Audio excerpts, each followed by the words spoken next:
Hello, my friends! Today I want to show you how I draw a CLEMATIS flower. This is a short, speed-up version, just a little glimpse into my full drawing process. If you'd like to go deeper and learn how to draw this illustration step by step, I have a full-length video on my Patreon. I hope this inspires you to create something beautiful too. Okay, let's begin.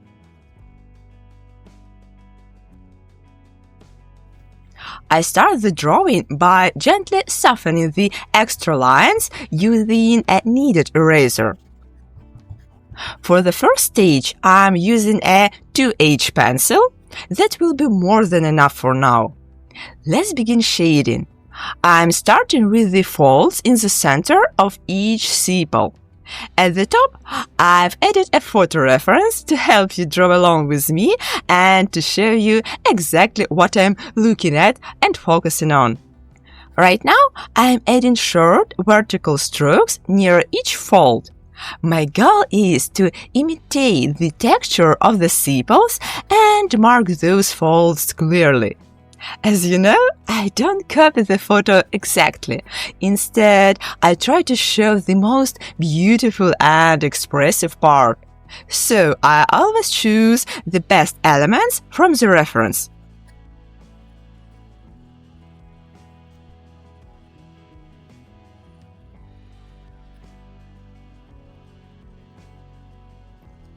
After we've added the folds on the sepals, let's now return to the central part of the flower. So I begin by gently sketching small rounded tips on each stamen. These little parts are quite noticeable in the real flower, and they help make the drawing feel more lifelike. Each stamen also has a thin stem or leg that connects it to the very center of the flower.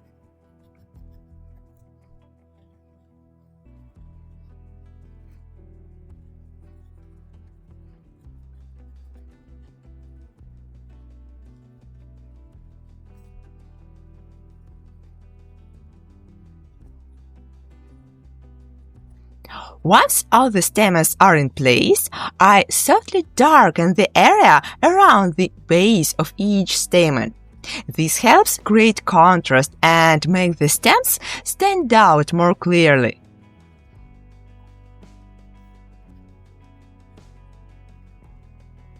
Now I switch to an HB pencil, or you can choose a slightly softer one, like B for example, and I start shading the tips of each stamen. If you look closely at the reference photo, you'll see that the tops of the stamens appear almost black. But instead of filling them in completely, I leave the center of each tip a bit lighter and shade the sides a little more. This gives the stamens a rounded look and adds realism.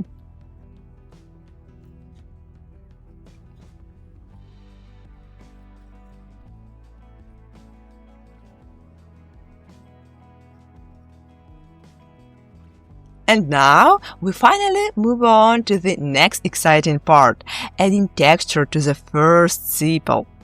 I start by refining the outer edge of the sepal a bit.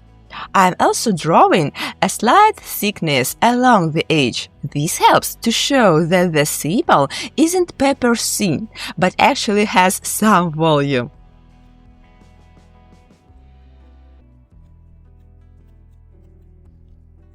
Now I'm adding short vertical strokes on each of those little folds.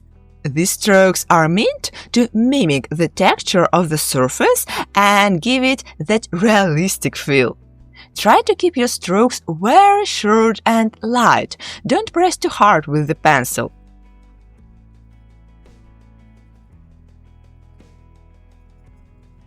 You may also notice that near the bottom of the sepal, I darken it just a bit.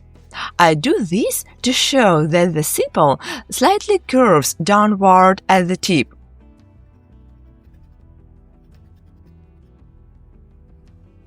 Now it's time to apply fine, random texture all across the surface of the sepal. There is no special trick here. I just observe the reference photo and try to imitate the complex natural texture as closely as I can.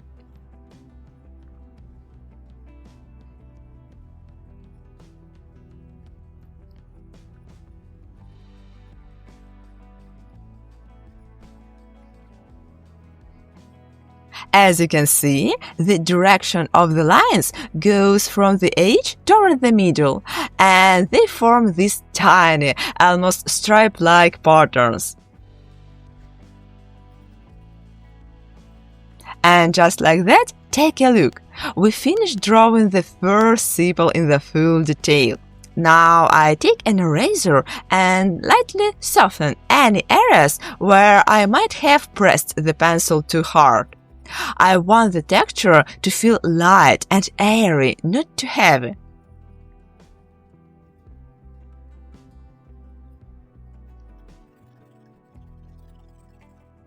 And finally, I work along the very edge of the sepal. I use tiny pencil strokes along the outline to give the contour some dimension. This is a really important step.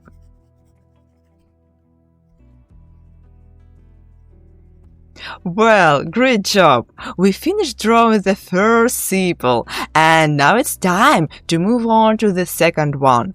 The process here will be very similar. We're going to follow the same steps as before.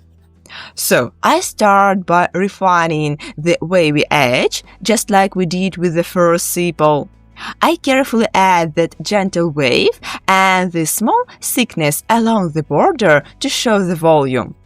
Then I sketch the little creases along the edge, which help bring out more natural texture of the petal-like structure. After that, I begin applying texture using light, short pencil strokes, moving from the outer edge toward the center where our three folds are located. So, we are repeating the same approach for each sepal, one by one.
And there is one more important thing. I now add soft cast shadows where the sepals overlap each other. These little shadows create more depth and help the flower look even more realistic and three-dimensional.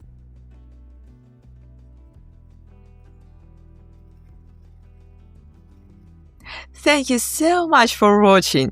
I hope you enjoyed this little part of my drawing process.